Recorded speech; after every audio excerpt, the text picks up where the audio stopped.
Dr. Ramos is speaking to us this morning. Dr. Ramos is a clinical professor of surgery. He grew up in Sabinas, Mexico. Did I say that right? And went to medical school and undergraduate in Monterey, and then came here and did his general surgery residency here, and then spent a couple of years at the Mayo Clinic in a colorectal fellowship, and then came back to San Antonio and was on the faculty part-time and also in the community in private practice. And more recently, in the last 2 years, Dr. Ramos has come back on the faculty part-time and is on GSA with us, and we're happy to have him here this morning talking about the surgical and medical treatment of rectal cancer. Dr. Ramos.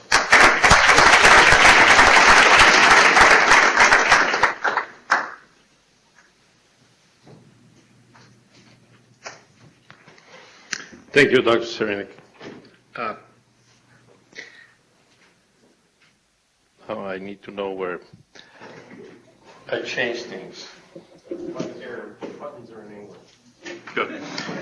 Thank you. Well, it was good to have technical support from Dr. Stewart, and I have commissioned Dr. Serenik to correct my spelling. He'll tell me at the end of the talk if I have done it right or not. Today we're going to talk about rectal cancer, and I have some difficulty coming to terms of exactly what I'm going to say about rectal cancer, because before it was very easy. We had a patient that had rectal cancer. It was palpable by digital exam. We operate on the patient. We did not have CT scan. We did not have MRIs. We didn't have anything but our hands. And most of the time, the operation that we did was an excision of the rectum and a permanent colostomy. And there was no problem. That was it.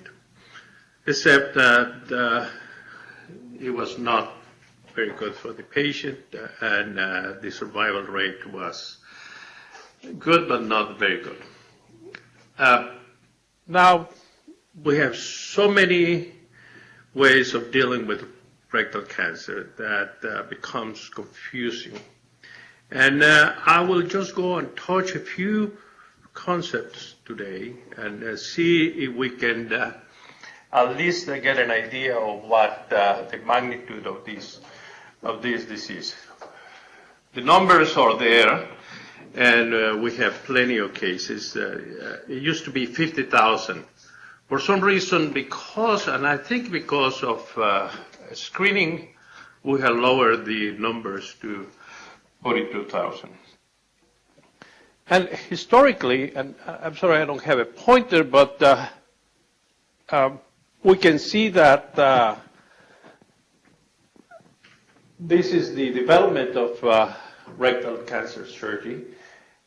And the milestone is there in 1908, where Mr. Ernest Miles in London started a series of abdominal perineal resections and reported in the Lancet. Before that, there were a number of surgeons that did similar procedures. Dr. Cherney in Central Europe around 1884. Here in the United States, in 1904, at the Mayo Clinic, Charles Mayo did the first abdominal perineal resection in America. And the evolution is that the 5-year survival increase in a blue dot. You can see you follow the blue dot on top, and the 5-year survival increase percentage. The number of APRs went down over the time because of new procedures, and the recurrence rate went down. So that is a way of putting the development of and the evolution of rectal cancer surgery. Of course, there are big names like Harman, in a paper that is half a page long, where he described his procedure for rectal cancer, where he just excised the rectum, closed the rectal stump, and did a colostomy. Very short report, but everything is named after him. After that, Balfour at the Mayo Clinic did the first anterior resection with anastomosis in 1910.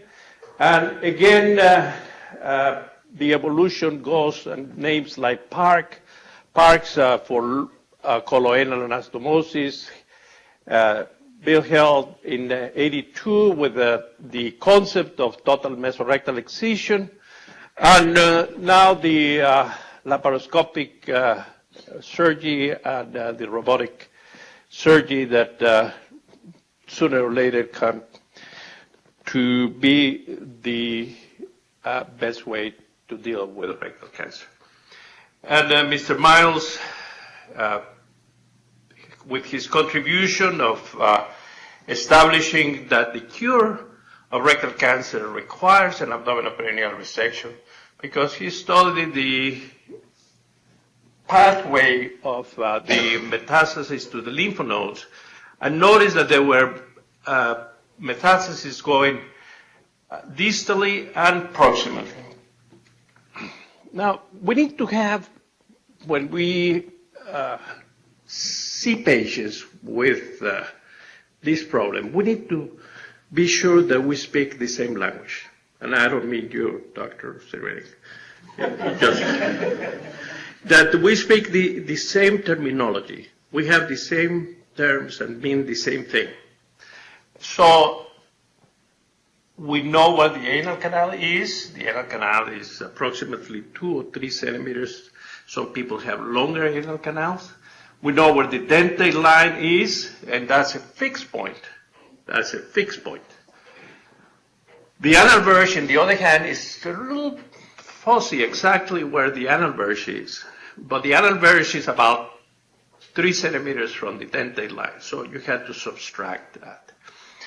And it is important because then we can take the distance between the tumor and the lower part, the most distal part, and find out what we're going to do. When dealing with patients with rectal cancer, we need to look at different factors. And there are factors related to the patient, and there are some patients that have some physical disability that we cannot operate on them. They have some patients that have psychological restraint. They say, I don't want the colostomy, period. And by the way, I only have, in the last 40 years of my practice as a colorectal surgeon, only one patient that committed suicide after having a colostomy. There are the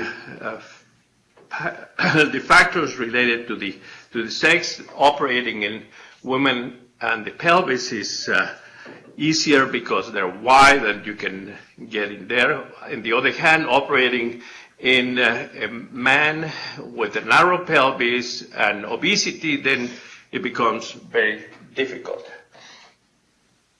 We also need to look at the coexistent medical problems, and most important is the patient continent from the beginning, and what is the status of the tone of that anal sphincter.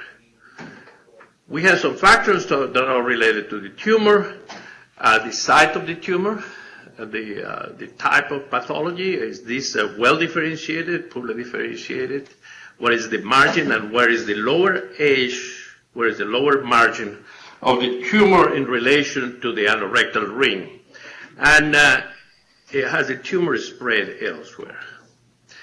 And then we have the factors of the surgeon.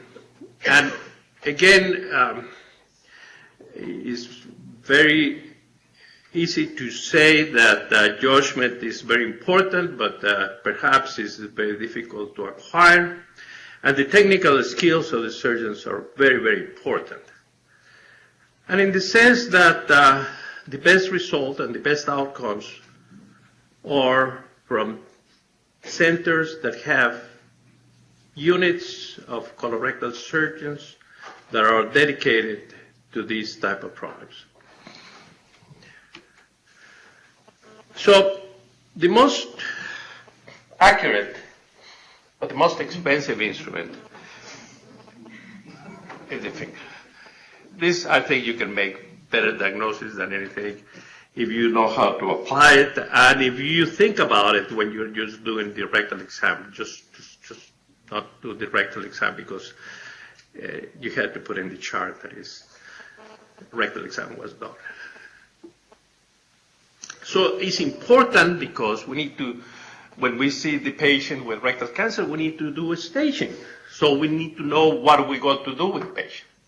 So the first is the rectal digital exam. We do a rigid proctosimuloscopy if the patient already had a colonoscopy and had been found to have a rectal cancer. We do a rigid proctosimuloscopy to measure exactly the length between the lower margin, the distal margin of the tumor, and the anorectal ring, the anal verge, or the dentate line. We do endorectal ultrasound also in selected patients. But the gold standard nowadays, the gold standard is MRI of the pelvis. And this is what is going to differentiate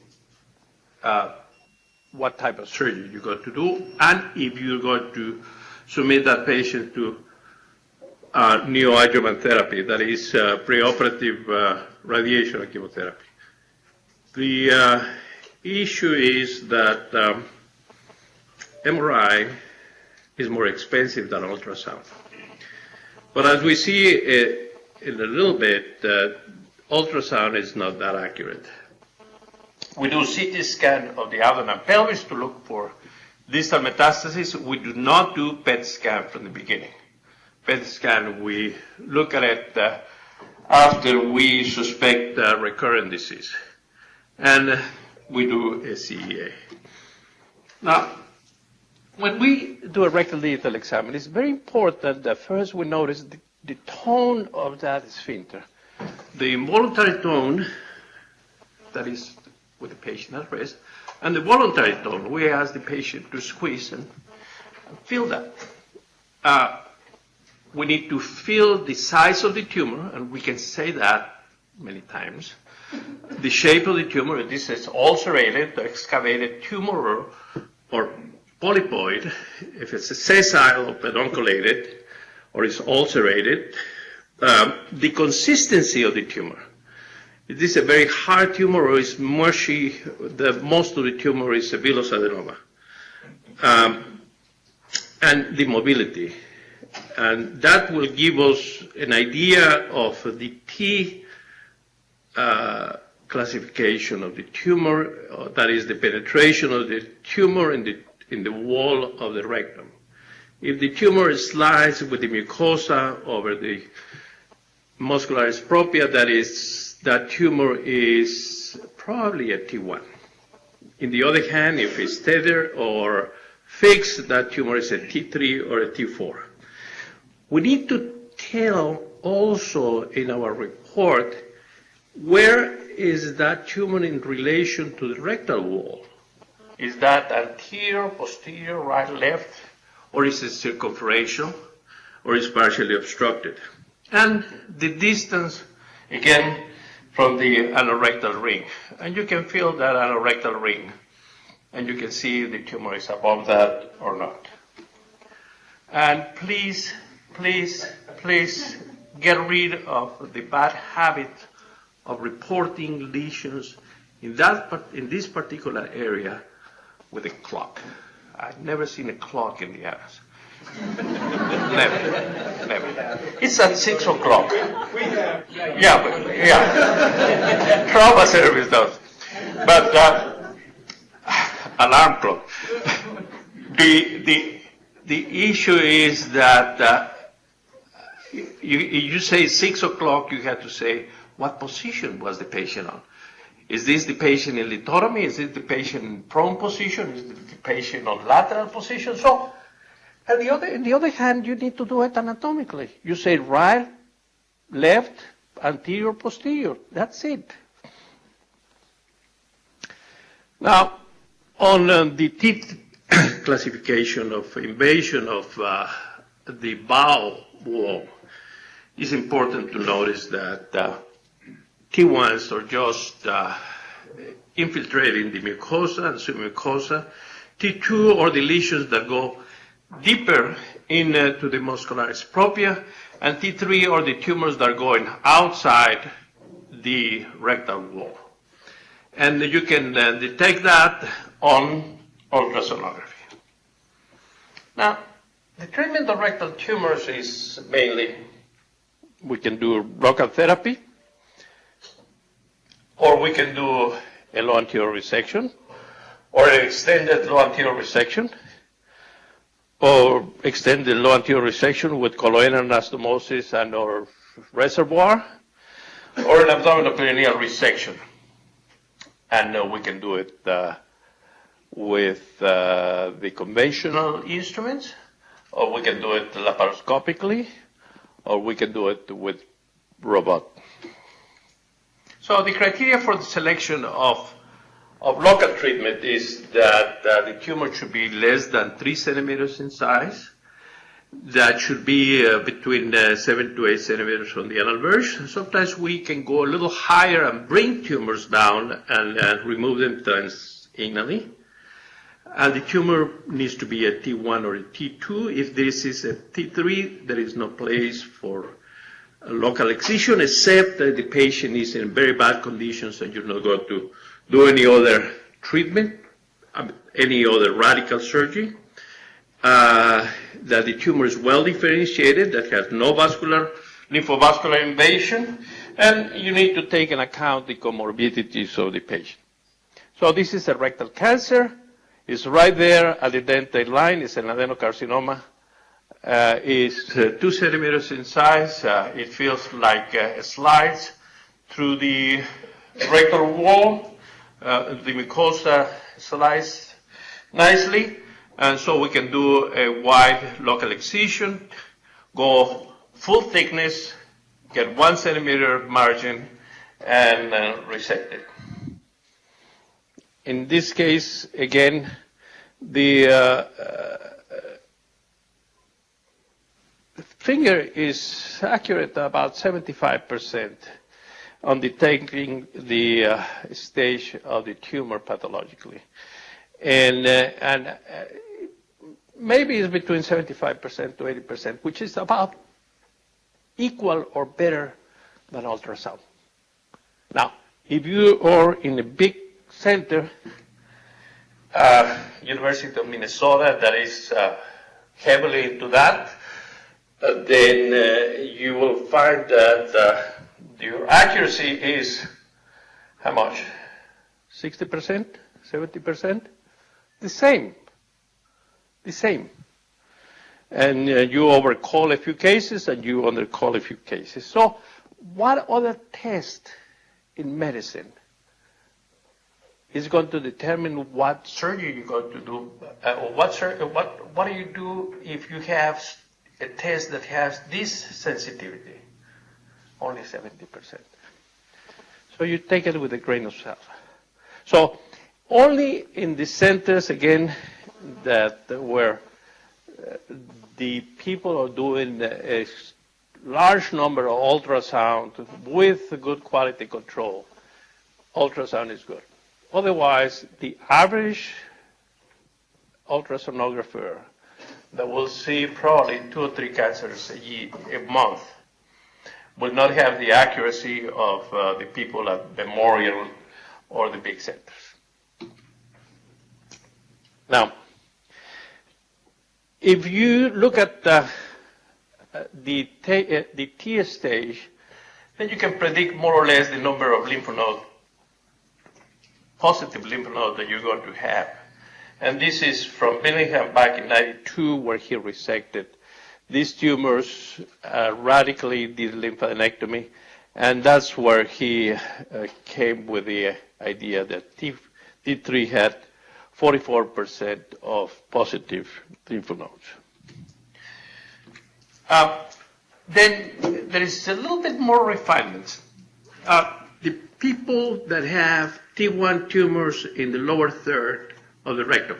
T1 tumors, sure, it's a T1 tumor in the lower third where you're going to probably do an abdominal perineal resection. You don't want to do an abdominal perineal resection. You can cure them by doing a local excision. And then what you want is your pathologist to tell you if this T1 is a T1, SM1, SM2, or SM3, depending on the invasion of the submucosa. If it's just the superficial invasion to the mucosa, it's a T1, SM1. If it's right at the middle of the submucosa, it's an SM2. But when the tumor goes all the way and touches the muscular propria, it's an SM3, and that patient has a very high incidence of lymph node metastasis, 23%, so you cannot compromise a cure like that just by doing wide local excision. So you do a wide local excision by going to the operating room, dilating the rectum, infiltrating local anesthesia with adrenaline to control the bleeding, for some hemostatic property, and you do a wide local excision. You can do a transanal endoscopic microsurgery if you have that instrument that costs about $50,000 and is used very, very seldom. And now it's a new technique where you can place a single port instrument in the anus and insert your laparoscope through there and do the excision. And that is not as expensive as the original transanal endoscopic microsurgery. Or you can do electrocoagulation or electrofulguration. There is a difference between electrocoagulation and electrofulguration. Electrocoagulation means that you place the electrode deep into the tissue and burn it. Electrofulguration is just a spark that fulgurates the surface of the tumor. Big difference. You can do a local excision and give postoperative radiotherapy, or local excision and postoperative chemoradiotherapy, or you can do chemoradiotherapy before you do the wide local excision. There is a variety of things, and this is evolving, and perhaps we'll have an answer in a few years. Or we can do brachytherapy, or the papillon technique, where he used to, I visit him in Lyon, and he had his patients receive radiotherapy to a 3-centimeter rectal cancer through a proctoscope. And he will blast 7,000 rats right through the proctoscope, minimal morbidity and no mortality, and he will achieve 70 to 80% cure rate, because he will not do the lymph nodes, of course. So this was a seminal paper from Julio Garcia Aguilar, at the time working at the University of Minnesota. And they had a large group of patients that had done a wide local excision, and these were T1 and T2s, and he looked at it, the recurrence rate, and of course 18% and 37% was too high. And this, he had a red flag to everybody who was doing wide local excisions, that one has to think very carefully and select the patients very carefully. So we inject it before we do it. Now, radical surgery. Again, the definitions are very important. A high anterior resection is done where you remove the tumor and go above the, you do it on the peritonealized rectum, the intra-abdominal rectum. If you do a low anterior resection, you resected all the way below the peritoneal reflection, and you make the anastomosis at a rectum that has no serosa. More difficult to do, more dangerous, the extraperitoneal rectum. Or a low anterior resection with coloanal anastomosis, where you excise all the rectum, do a complete proctectomy, and you do your anastomosis at the level of the dentate line. You do it by hand or you do it with a staple. And there was an operation that was popular, and I think that if you do these rectal cancer operations, you should have it in the back or on your armamentarium, because this is a pull-through operation. When everything fails and you cannot do things with this stapler, you can bring that sigmoid colon out through the anus and leave it hanging out there. You do the resection and you make the cut just above the dentate line transanally, and then you pull all the rectum and the sigmoid out, and the anastomosis is made by the synechia of the mucosa to the serosa of the rectum. This is the black operation, black pull-through. We used to do it before we had the staple device, and it works. It works. There's a few patients that have incontinence, but so is the rest of the operation that are that low. This instrument revolutionized everything. This is the circular stapler. It was called the EEA. It was introduced in the United States around 1978. We used to have a cartridge. Instead of having the whole instrument, instead of having the disposable whole instrument, we used to have a metal instrument, and we had cartridges like we use now, the cartridges or disposable cartridges. And one time I visited Budapest, and this was in the early 70s, and then the staples were loaded in the instrument one by one. And you can imagine doing all of that thing before doing a big surgery. Now, this instrument revolutionized colorectal surgery because it allowed you to do lower anastomosis. And just looking at it, the number of abdominal perineal resections that were done before the stapling to the ones that were done after the stapling, it fell by about half of them. And we can do a coloanal anastomosis. We can do it by hand. We can do it by with the staple, or we can add a reservoir, do a side-to-end coloanal anastomosis, or we can do a coloplasty, a transverse coloplasty, where we do like a pyloroplasty, enlarge that colon so it can create a reservoir, or we can do a J-pouch in the sense that we can fold that colon and staple it, make a nice reservoir, and anastomose that to the distal end, and the results are the same.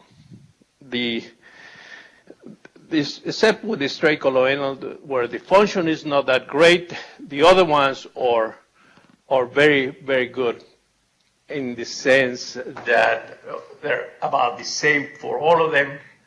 Now, these patients' function is a little bit different. Sometimes they have what they call the low anterior resection syndrome, where the patients will have a cluster of bowel movements, 5, 6, 10 bowel movements in a very short period of time, and then they will get constipated for 2 or 3 days, feel bad, and then they're a little bit incontinent, and then they will have bowel movements again. The adaptation period goes for about 6 to 12 months, and then they have their own pace, but you have to tell these patients that they're not going to be, they will not have the normal bowel movements that they had when they were 20 years old. And we can do a staple coloanal anastomosis. That is just a show.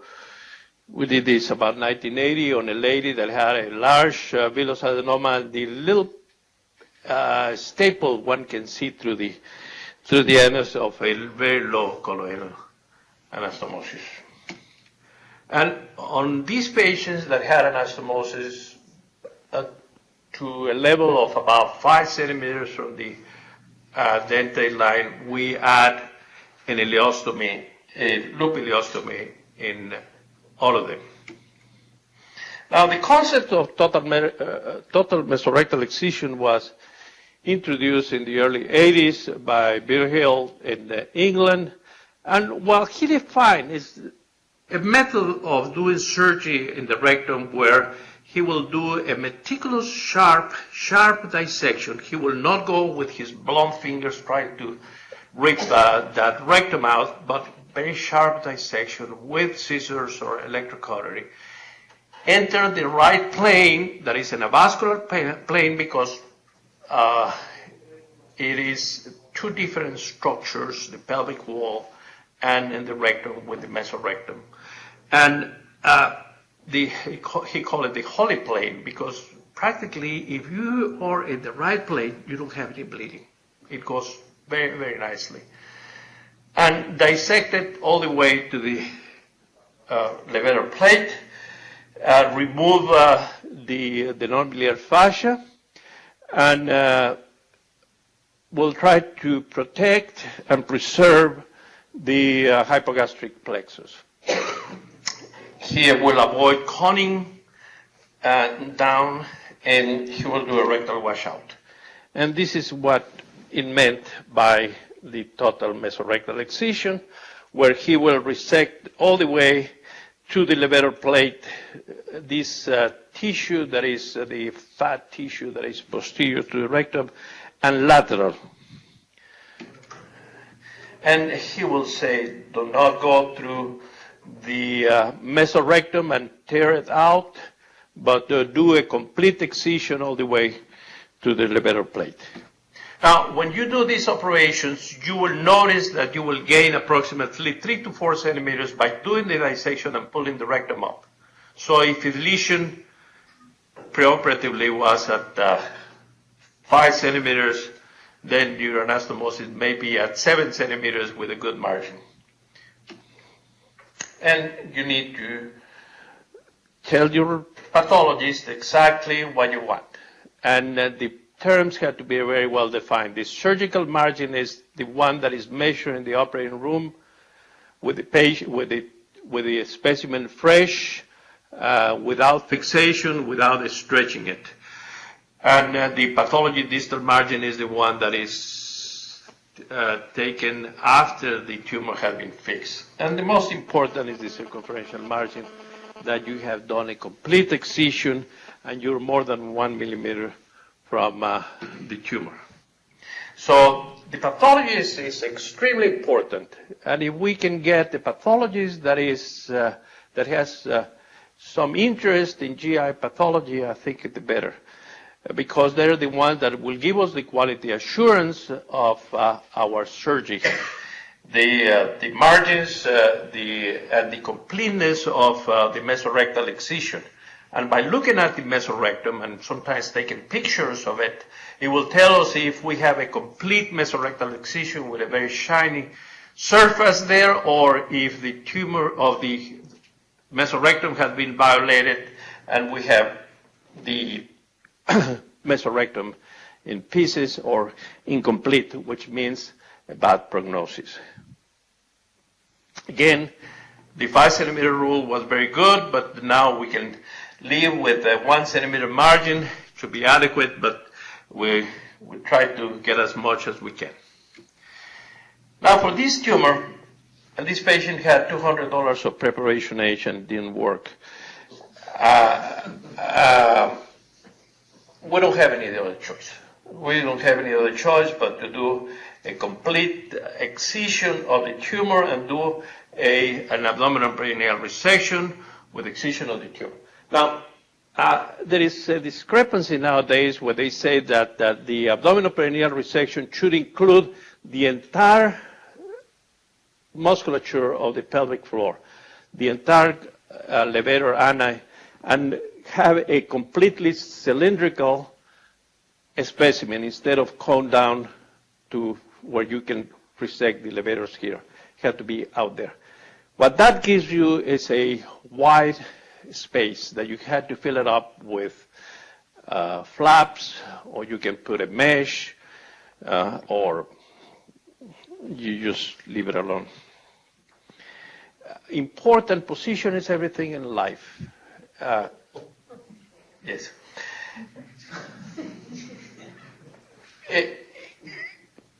You need to be sure that the buttocks are out from the table, because otherwise you cannot put that EEA. You cannot lower that EEA.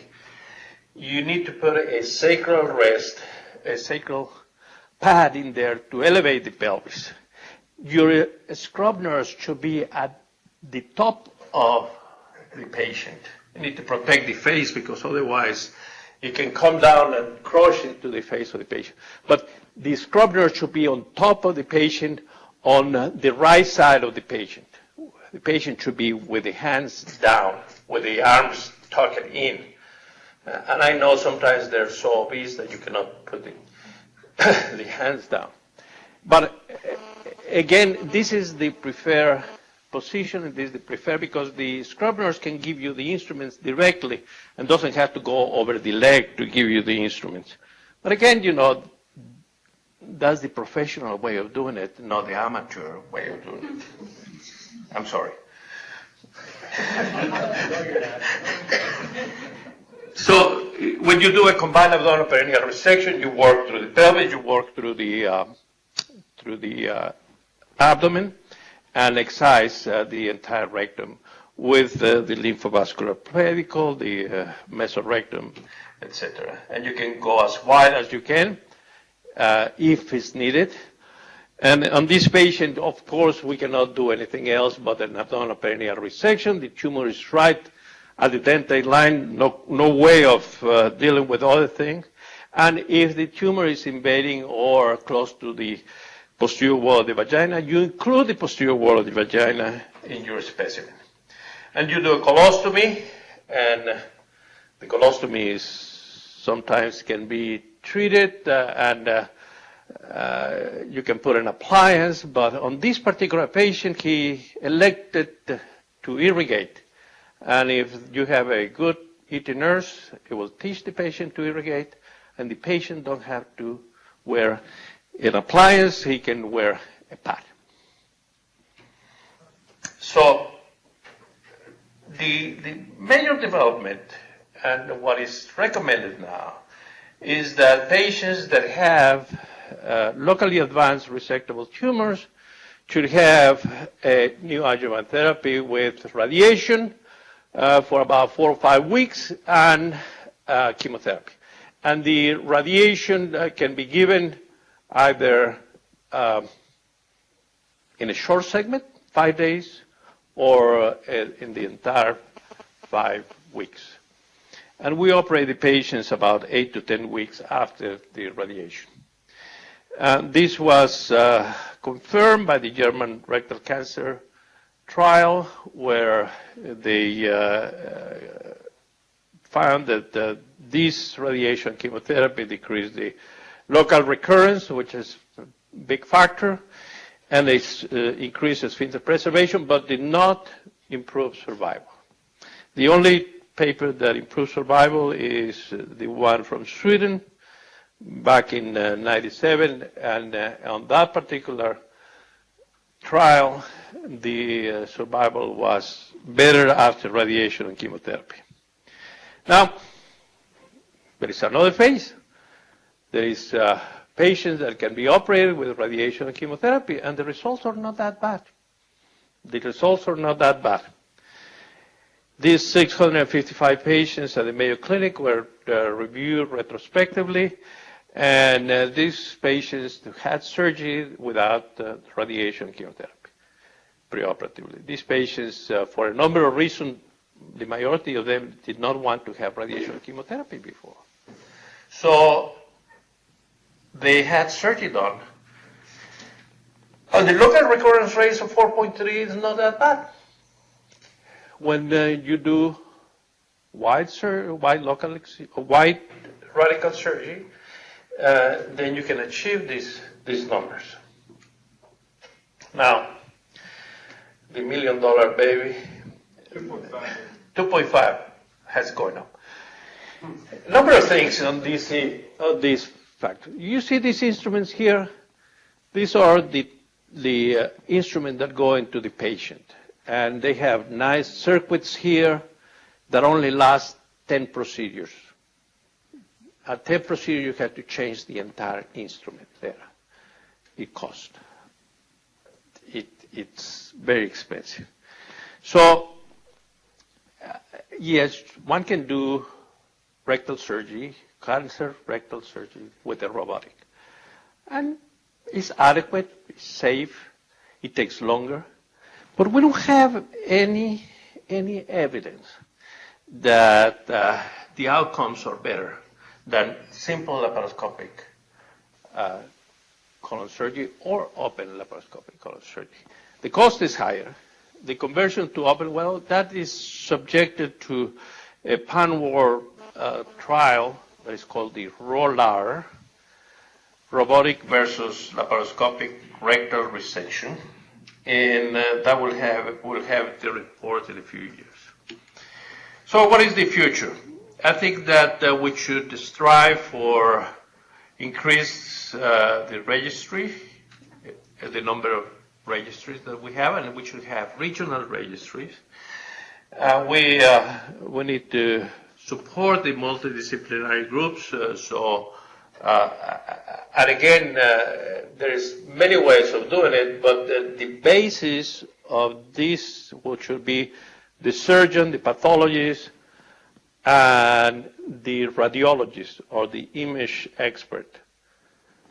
And then you invite the medical oncologist and the radiotherapist, because the pathologist will give you your quality controlled.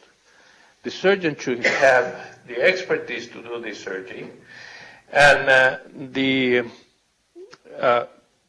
imaging with MRI now should tell you when to operate and when not to operate.